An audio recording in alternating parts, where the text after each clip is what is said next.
അപ്പൊ ഹബീബായ റസൂലുള്ളാഹി തങ്ങൾക്ക് ഒരേ സമയം പറയാൻ പറ്റൂല എന്നൊക്കെയാണ് പറയുന്നത്. അല്ലാഹു തആല അപ്പൊ മൂസാ നബിയോട് പറയുന്നു.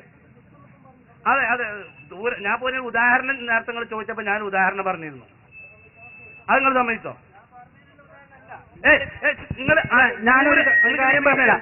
ദൂരെ നിന്ന് റസൂലുള്ളാഹി തങ്ങളോട് സംഭാഷണം നടത്തിയതിനുള്ള ഉദാഹരണം ചോദിച്ചപ്പോൾ ഒരു ഉദാഹരണം ഞാൻ പറഞ്ഞു. ഖുർആനിൽ വ്യക്തമായിട്ട് നബിനോട് പറയാൻ വേണ്ടി അല്ലാഹു പറയുന്നുണ്ട്, ഞാൻ അദൃശ്യ കാര്യങ്ങൾ അറിയൂല, ഞാനൊരു മലക്കല്ല. അപ്പൊ ഇതിനെതിരാണ് അള്ളാഹു അറിയിച്ചു കൊടുത്താൽ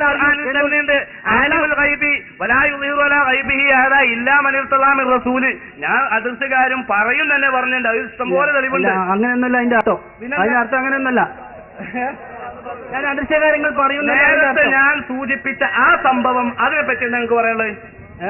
ആ സൂചിപ്പിച്ച സംഭവത്തെ പറ്റി അതന്നെ ഞാൻ പറഞ്ഞത്. നിങ്ങളിപ്പോ അതല്ല നിങ്ങൾ പറഞ്ഞത്, നിങ്ങൾ വേറെ വിഷയം പറഞ്ഞില്ല. ഞാൻ പറയാം, അതന്നെ പറഞ്ഞത്.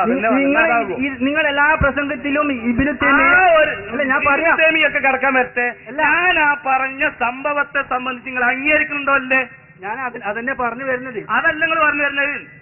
അതെങ്ങനെ ഞാൻ പറഞ്ഞു തന്നാലേ മനസ്സിലാവുള്ളൂ. പറയാൻ വിടണ്ടേ? എന്നാ പറഞ്ഞു തരട്ടെ. നിങ്ങൾ എല്ലാ പ്രസംഗത്തിലും പറയാണ് ഇബ്നു തൈമിയ്യാണ് പിന്നെ ഇസ്ലാം ഇത് കൊണ്ടുവന്നത്, അവരെ ഇതിന്റെ നേതാവ് എന്ന് പറയുന്നുണ്ട്.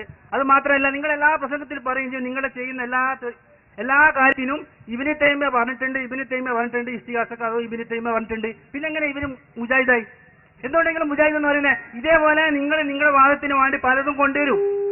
നിങ്ങൾ ഒരു ഭാഗത്ത് ഒരേ മുജാഹിദിന്റെ നേതാവാണ്, മറ്റു ഭാഗത്ത് നിങ്ങൾ പറയുന്ന നിങ്ങളുടെ വാദത്തിനെല്ലാം ഇയാളെ തെളിവും പറയാം. എങ്ങനെ മുജാഹിദ് നേതാവെന്ന് അതെങ്ങനെ മുജാഹിദ എന്ന് പറഞ്ഞാല് അതിൽ തന്നെ ആ ബുക്കിൽ തന്നെ മറുപടി ചിന്താമണ്ഡലത്തിൽ ഭയങ്കര കോളികളൊക്കെ ഉണ്ട്, തലക്ക് ലെവലില്ല. ഒരിക്കൽ പറഞ്ഞല്ല പിന്നെ പറയാം. അത് മുജാഹിദിന്റെ പ്രത്യേകതയാണ്. 1950 മുമ്പിൽ മുജാഹിദ് കുട്ടിനോട് കുനൂത്ത് എന്താന്ന് വെച്ചാൽ സുന്നത്ത് അറിയണം. ഇപ്പൊ എന്താ കറാഹത്ത് അല്ലെങ്കിൽ ബിദഅത്ത്. 1950 മുമ്പ് ജിന്ന് എന്താന്ന് വെച്ചാൽ ഇല്ല, ഇപ്പോഴോ ഉണ്ട്.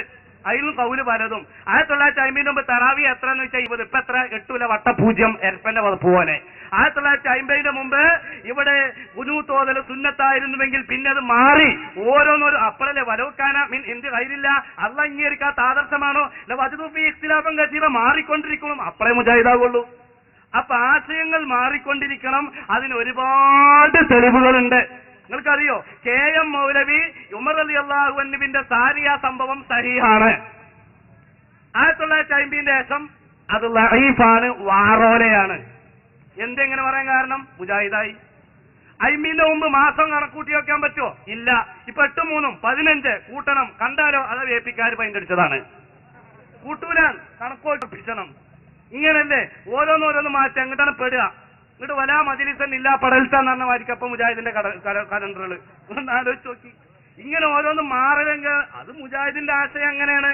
ആശയങ്ങൾ മാറിക്കൊണ്ടിരിക്കുക എന്നുള്ളത് അള്ളാഹ് പൊരുത്തപ്പെടാത്ത ആശയ. സുഹൃത്തെ, നിഷ്പക്ഷമായി വിലയിരുത്തുക. 1948 കുനൂത്ത് സുന്നത്തായിരുന്നു, ഇപ്പൊ ബിദഅത്തായി.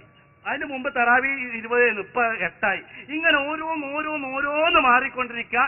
ഇതാണ് മുജാഹിദ്, ഇതാണ് ഇബ്നു തൈമിയ്യ, ഇതാണ് ഇങ്ങനെ. അതുകൊണ്ടാണ് ഞാൻ വളരെ വ്യക്തമായി നിങ്ങൾ ചോദിച്ചു, ആ ചോദ്യത്തിന് ഉദാഹരണം പറഞ്ഞു. ആ ഉദാഹരണം അംഗീകരിക്കുന്നുണ്ടോ തിരസ്കരിക്കുന്നുണ്ടോ എന്ന് ചോദിച്ചപ്പോൾ ഈ സമുദായത്തിനൊക്കെ അത് ആവശ്യമുണ്ട്. അതുകൊണ്ടാണ് ഞാനത് ചോദിച്ചത്. അല്ല, ഇബ്നു തൈമിയ്യന്റെ അപ്പൊ അതല്ല വിടാ. നിങ്ങളും ഭ്രാന്തരാന്ന് പറയുന്നത് ഭ്രാന്തരായൊന്നും വേണ്ട. ഇബ്നു തൈമിയ്യ നിങ്ങൾ ചോദിച്ച വിഷയത്തിന് ഞാൻ മറുപടി പറഞ്ഞതിനെ പറ്റി എന്താ പറയാതെ ചോദിക്കുന്നത്? ഞാൻ തുടക്കത്തിൽ ചോദിച്ചത് നിങ്ങൾ ചെയ്യുന്നതിനുള്ള തെളിവുണ്ടോന്നാ ചോദിച്ചത്. അപ്പൊ നിങ്ങൾ ചെയ്യുന്ന ഈ പ്രവൃത്തി ഖുർആൻ ആയത്തിനെതിരാണ്. നബിയോട് അല്ല, ഖുർആന് ഭ്രാന്തൻ എന്നല്ല ഇറക്കിയ നിങ്ങൾ സംഭവം ഉണ്ടോന്ന് ചോദിച്ചു. അങ്ങനെ സംഭവം നിങ്ങൾ പറയാൻ പറ്റിയിട്ടില്ല. അതെന്താ പറഞ്ഞേ? സംഭവം ഉണ്ടോന്ന് ചോദിച്ചു. രാമായണൊന്നും വായിച്ചില്ല, ഖുർആനിലെ തെളിവ് വയ്ക്കുന്നത്. രാമായണത്തിന്റെ നിങ്ങൾ സംഭവം ഉണ്ടോന്ന് ചോദിച്ചു. ദൂരത്ത് നിന്ന് സഹായം ചോദിച്ചതിന് അല്ല, നിങ്ങൾ ഇന്ന് ചെയ്യുന്നത് പോലത്തെ ഉദാഹരണം, പോലത്തെ വിശ്വാസം, അതായത് പരിധിയില്ലാതെ സഹായം ചോദിക്കുന്നത് അള്ളാഹുവിന്റെ റസൂലിന്റെ ജീവിതകാലത്തുണ്ടായതിനൊരു സംഭവം ചോദിച്ചു. അതിന് മൈമൂന റളിയല്ലാഹു അൻഹായുടെ ലബ്ബൈക് ലബ്ബൈക്കും എന്ന് പറയുന്ന സംഭവം ഞാൻ വളരെ വ്യക്തമായി കൊണ്ടിവിടെ പറഞ്ഞു. ആ പറഞ്ഞതിന് നിങ്ങൾക്ക് എന്താണ് പറയാനുള്ളത് എന്ന് ചോദിച്ചു. അത് നിങ്ങൾ മറുപടി പറഞ്ഞില്ല. അതിനെപ്പറ്റി എനിക്കറിയില്ല. ഞാൻ ഒന്ന് പറയാം. അതിനെ പറ്റിയാ പറഞ്ഞത്. നിങ്ങൾ ഇബ്നു തൈമിയയെ പറ്റി എല്ലാം നേതാവെന്ന് പറയുകയും അവരെ അതിനെ പറ്റി അറിയുന്നവർ പറഞ്ഞത് കേൾക്കുക.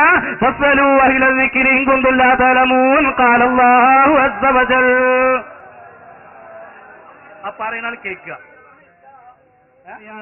എന്റെ പ്രിയപ്പെട്ട സത്യവിശ്വാസികളെ, അഹ്ലുസുന്നത്തി വൽ ജമാഅത്തിനെ സംബന്ധിച്ചിടത്തോളം എല്ലാ വിഷയങ്ങൾക്കും തെളിവുണ്ട്. മറഞ്ഞ കാര്യമാവട്ടെ അല്ലാത്ത കാര്യമാവട്ടെ അള്ളാഹു അറിയിച്ചു കൊടുത്താൽ അറിയിക്കും എന്നുള്ളതിന് ഡസൻ കണക്കിന് തെളിവുണ്ട്. അല്ലാതെ അറിയും എന്ന് സുന്നികൾക്കോട്ട് വാദവും ഇല്ല എന്ന് സഹോദരനെ ഓർമ്മപ്പെടുത്തുകയാണ്. അള്ളാഹു അറിയിച്ചു കൊടുക്കുമ്പോഴാണ് അറിയുക എന്ന വാദമാണ് സുന്നികൾക്കുള്ളത്. അള്ളാഹു അറിയിച്ചു കൊടുക്കാത്തൊരു വിവരം ഉണ്ട് എന്ന വാദം ഇല്ല എന്ന് സാന്ദർഭികമായി ഓർമ്മപ്പെടുത്തുന്നു. അനുവദിക്കപ്പെട്ട സമയം 9 മണിയായപ്പോൾ ഇപ്പോൾ ഏകദേശം 11 അടുത്തുകൊണ്ടിരിക്കുകയാണ്. എന്റെ പ്രിയപ്പെട്ടവരെ, ഈ സമയം വരെ ഇഷ്ടം പോലെ ചോദിക്കാനും അതിന് മറുപടി പറയാനും സുന്നത്ത് ജമാഅത്തിന്റെ പണ്ഡിതന്മാർ ഇവിടെ തയ്യാറായിട്ടുണ്ടെങ്കിൽ എന്തിന്റെ പേരിലാണ്? ആളുകളുടെ ഇടയിൽ പേരെടുക്കാനോ വ്യക്തിത്വ വികാസത്തിന് വേണ്ടിയോ സാമ്പത്തിക അഭിവൃദ്ധിക്ക് വേണ്ടിയോ അല്ല. നേരെ മറിച്ച് അഹ്ലുസുന്നത്തി വൽ ജമാഅത്തിന്റെ ആശയവും ആദർശവും ഈ സമുദായത്തിൽ വെട്ടിമുറിക്കപ്പെട്ടുകൊണ്ട് ചിത്രീകരിക്കുന്ന ഹീനമായ ശ്രമങ്ങൾ ഇവിടെ നടത്തിക്കൊണ്ടിരിക്കുമ്പോൾ അതിനെതിരെ ജാഗരൂകരാവല് സുന്നത്ത് ജമാഅത്തിന്റെ കടമയാണ് എന്നതിന്റെ ഒരൊറ്റ കാരണത്താലാണ് ഇതുപോലെയുള്ള വേദി സംഘടിപ്പിക്കുന്നത്. ഈ വേദി സംഘടിപ്പിക്കാൻ ലോകാടിസ്ഥാനത്തിൽ കഴിയുന്നത് അഹ്ലുസുന്നത്തി വൽ ജമാഅത്തിന്റെ ആശയവും ആദർശവുമുള്ള ആണത്തമുള്ള കുട്ടികൾക്ക് മാത്രമാണ്. അത് പറയാനും പ്രചരിപ്പിക്കാനും കഴിയുന്ന ആയിരക്കണക്കിന് സഖാഫിമാര് കേരളക്കരയിലെന്നല്ല ഇന്ത്യ രാജ്യത്തെന്നല്ല ലോകാടിസ്ഥാനത്തിൽ അറിയപ്പെട്ട സുന്നത്ത് ജമാഅത്തിന്റെ അജയ്യനായ നേതാവ് ബഹുമാനപ്പെട്ട ശൈഖുന കാന്തപുരം എ.പി. ഉസ്താദ് ഒരുപാട് മക്കളെ വളർത്തിയെടുത്തിട്ടുണ്ട്.